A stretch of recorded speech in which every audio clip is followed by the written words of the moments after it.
Ada Mbak Mel. Sehat Bang? Ya, alhamdulillah sehat. Gimana kabarnya nih Mbak? Alhamdulillah sehat. Alhamdulillah.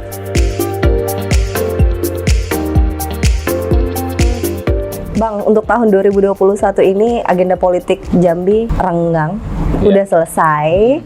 Putin udah sesuai ya hasil surveinya kayaknya untuk dua pemilihan kepala daerah di Provinsi Jambi. Alhamdulillah. Jadi ini momen pilkada ini alhamdulillah momennya Putin gitu, Public Trust Institute sebagai lembaga kajian politik gitu ya. Karena dua pilkada itu sangat erat kaitannya dengan Putin dan dua-duanya adalah 03 gitu ya. 03 di Batanghari dan 03 di Pilgub gitu, alhamdulillah. Provinsi Jambi. Ya. Putin sejak kapan sih berdirinya? Ya, Putin sebagai lembaga riset itu mulai berita kalau tepatnya 22 November 2017. Udah lama berarti. Udah lama. Jadi dulu di awal-awal kita kajian sosial. Kalau kita kerja sama dinas terakhir itu kita kerja sama dinas perhubungan Kabupaten Bungo untuk kajian perluasan bandara. Jadi kita mulai di situ. Oh, jadi nggak cuma bicara politik? Kita betul. Jadi kalau Putin itu lembaga kajian sosial politik sebetulnya. Tergantung nanti momennya, kalau pilkada kita survei politik. Gitu. Oh, bisa terpilih jadi direktur eksekutif? Ya, ceritanya ini kan apa ya? Saya punya pengalaman yang cukup banyak ketika S3 di Surabaya. Jadi berkutat masalah survei, masalah riset segala macam. Kemudian di Jambi saya pengen ketika pindah 2017 pindah ke Jambi, pengen ada yang bentuk lembaga juga lah gitu ya, sebagai apa ya, kelanjutan lah gitu ya. Tapi mandiri, kita independen gitu ya, tidak terafiliasi dengan siapapun gitu. Akhirnya kontak teman-teman, alhamdulillah ada gitu yang merespon ya. Ada Pak Burlian ya, dosen di Universitas Sunda Hamzah.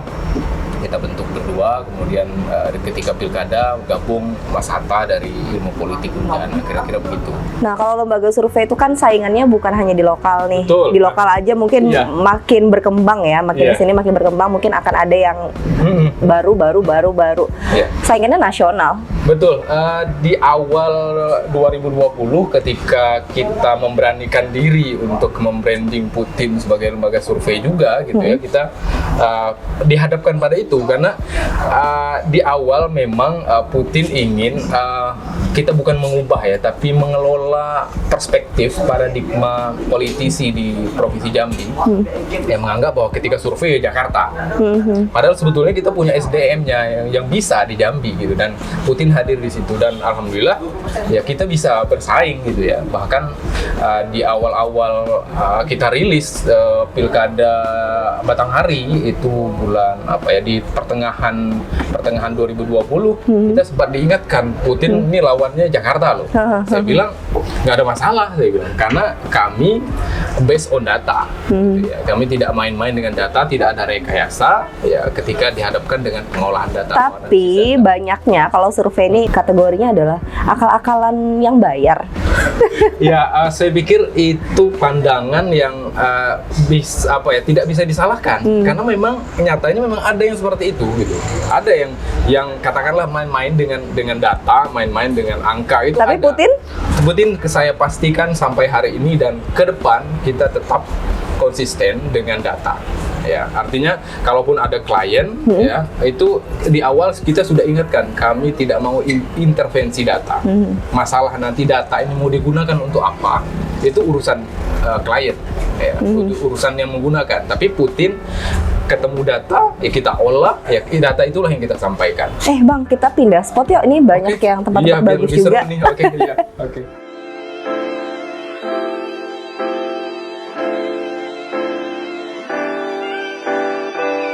Bang, Bang sekarang masih aktif jadi dosen kan? Iya, dosen itu adalah jiwa gitu ya. Jadi nggak bisa lepas. Kalau kita apapun profesi yang lain di luar, tapi sebagai dosen harus tetap. Kalau nggak salah juga sebagai ketua program studi pemerintahan iya, di betul. UNH ya? Alhamdulillah sejak kita pindah ke UNH dipercaya menjadi ketua prodi program studi ilmu pemerintahan UNH. Sekarang UNH ya, dulu Stisip Nurdin Hamzah, sekarang UNH. Boleh tahu kenapa sih bisa lepas dari kampus negeri sebelumnya? Kenapa? Ya sebetulnya ini aja untuk pengembangan karir saja saya pikir. Pengembangan karir, pengalaman gitu ya. Sebagai dosen terutama karena saya pindah dari Unja itu juga sebagai dosen pindahnya gitu. Tapi sebagai hubungan pertemanan dengan banyak insan-insan akademik di Unja tetap terjalin, bahkan selalu intensif gitu ya. Tapi Abang putra daerah asal Merangin Ya kan? betul, jadi saya dari, kalau desanya sih Rantau Limau Manis namanya, paling ujung di Merangin ya, Kecamatan Tabir Ilir ya. Kalau nggak tahu sudah ada jembatan yang baru dibangun oleh Pak Gubernur Farori dulu, itu ada di kampung saya pas, jadi orang dusun saya nih, dusun ke kota gitu. Putra daerah Merangin. Iya betul. S1, S2, S3 kalau nggak salah juga di luar daerah Provinsi Iya, Jambi. saya orang dusun, kemudian hanya SD di dusun, jadi saya MTS dan aliyahnya di Palembang, kemudian S1, S2 di Jogja, kemudian S3-nya di Surabaya, jadi Jawa. Jadi hidup saya lebih besarnya di perantauan, terutama yang di Jawa, sejak 98 sampai 2016 itu di Jawa. Kalau boleh tahu profesi orang tua? Petani, ya kita orang tua saya petani karet, ya punya kebun karet, yang inilah yang membiayai semua aktivitas kita ya, kehidupan kita. Saya ada 9 bersaudara. Wah, rame. Yang paling akhir bungsu. Paling bungsu dari Paling 9, bungsu rame dari banget 9. ya. Ya, alhamdulillah masih hidup semua, cuma orang tua sudah meninggal gitu ya. Semua keluarga ada satu di Palembang, kemudian di kampung juga ada sebagian. Emang cinta banget ya dengan dunia politik kayak gitu, pemerintahan. Sebetulnya itu efek saja saya pikir ya, dari kajian-kajian kita di kampus, kemudian tentunya kan kalau di dunia akademik itu kan tidak melulu teori konsep ya, kita butuh nih ya, karena fenomena itu dinamis, fenomena sosial politik itu dinamis. Gak mungkin kita hanya berputar di kampus, di ruang-ruang kelas saja tanpa kita mengetahui fenomena apa yang muncul di luar gitu ya. Dinamika itu selalu muncul, bahkan dinamika sosial politik itu tidak hanya dalam hitungan hari, bahkan dalam sekian detik pun bisa berubah. Nah, hal-hal yang seperti ini harus kita ketahui ya, bagaimana kita kemudian analisis, kita cabar ya dengan baik, kita sampaikan kepada publik, khususnya kepada mahasiswa kalau di kampus.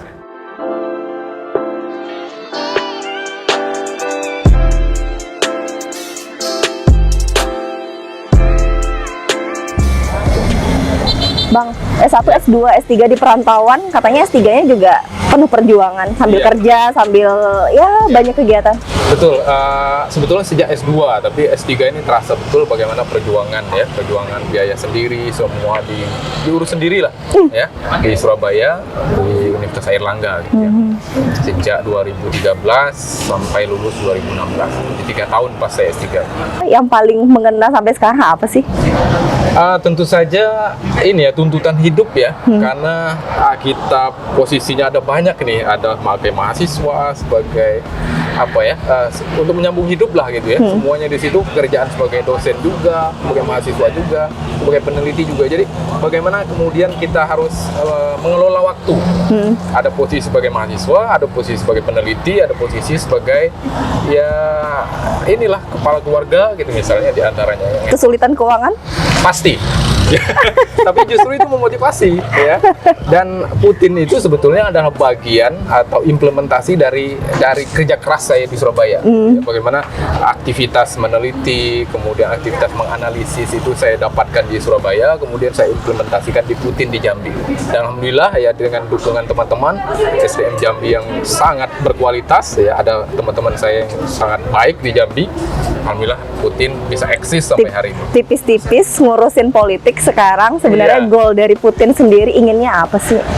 Sebetulnya sederhana ya. Putin ini ingin mengelola paradigma atau perspektif cara pandang politik di Jambi yang sangat Jakarta oriented ya, dikit-dikit Jakarta gitu, atau lembaga-lembaga Jakarta. Sebetulnya kita punya kualitas juga di Jambi ya.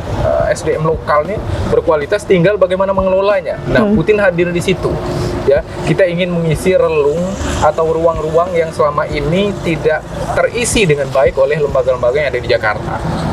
Ya, bagaimana ruang-ruang itu kami isi dari ranah lokal. Ya, kami memang bicara dari sisi lokalitas Jambi. Gitu ya. Pembelajaran hidup yang hingga saat ini memotivasi abang lah untuk ya berkreativitas, berkreasi lah untuk dengan segala hal. Ini sebetulnya berawal dari saya gagal di beasiswa provinsi.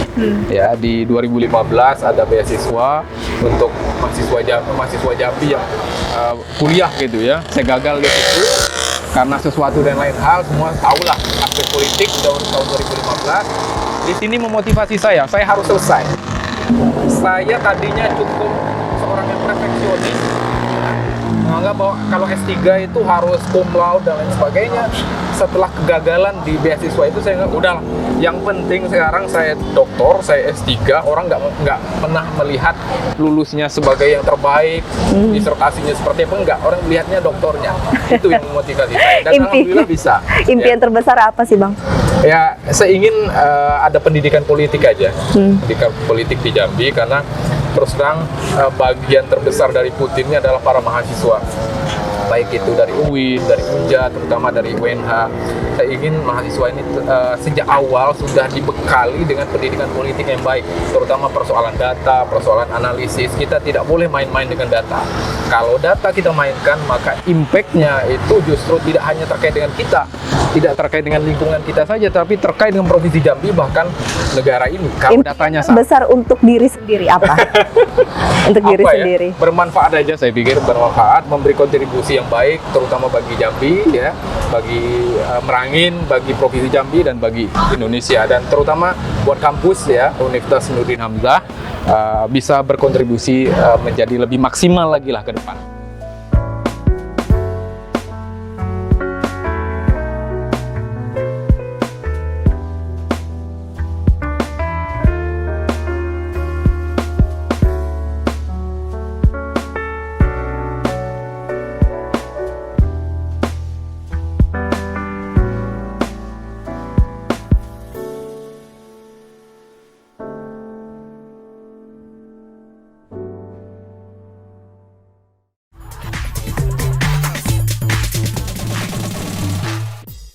Bang, sekarang kita TTS-an ya? Ya, oke, siap. Harus dipilih.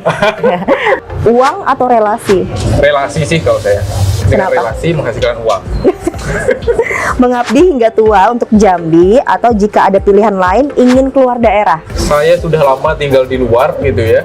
Jadi saya pilih di Jambi saja. Ya. Walaupun tawaran di luar lebih besar. Iya, betul. Saya inginnya di Jambi saja. Profesor atau politisi? Profesor. Motivasi utama saya adalah menjadi profesor atau guru besar. Bukan politisi yang banyak uang. Dengan profesor saya pikir bisa jadi semuanya lah. Kita jadi lebih dikenal, kemudian bisa juga politisi nanti, tapi yang pertama dulu profesor ini. Walaupun ada peluang menjadi politisi, nggak Ya, diambil. saya akan lebih memilih menjadi guru besar. Dosen atau surveyor? Waduh, ini. Karena dua-dua. Saya pikir dosen. Ya, dosen itu nanti bisa juga menjadi surveyor, menjadi peneliti. Ya, karena di perguruan tinggi itu ada namanya Tridharma perguruan tinggi, ya, pendidikan, penelitian, dan pengabdian. Itu udah include dalam survei, saya pikir. Tapi Jadi, sekarang dosen dulu. dosen dulu lah. Tapi surveyornya teman-teman di Putin ada bagiannya. Tim sukses atau pengamat? Pengamat. Pengamat, kemudian ada kita berperan di belakang layar, saya pikir. Tim sukses juga. Iya, tapi nggak kelihatan lah.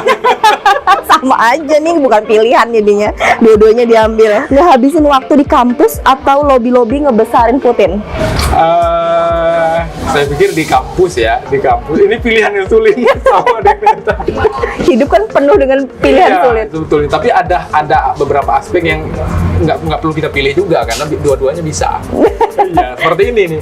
Kita di kampus sambil ini besarin Putin. Bisa sejalan dan searah. Saya pikir selama ini bisa, dan tidak ada konflik kepentingan yang kami rasakan ya dengan satu sisi. Apalagi saya sebagai ketua program studi ilmu pemerintahan, posisi di kampus, ya, juga direktur Putin. Saya pikir sampai sejauh ini saya lihat tidak ada konflik of interest itu dan bisa sejalan. Tinggal kita bagaimana mengelola waktunya saja. Terima kasih untuk kita bicara hari ini, Bang Fahrudin. Sehat dan sukses selalu ya. Alhamdulillah. Oke, amin.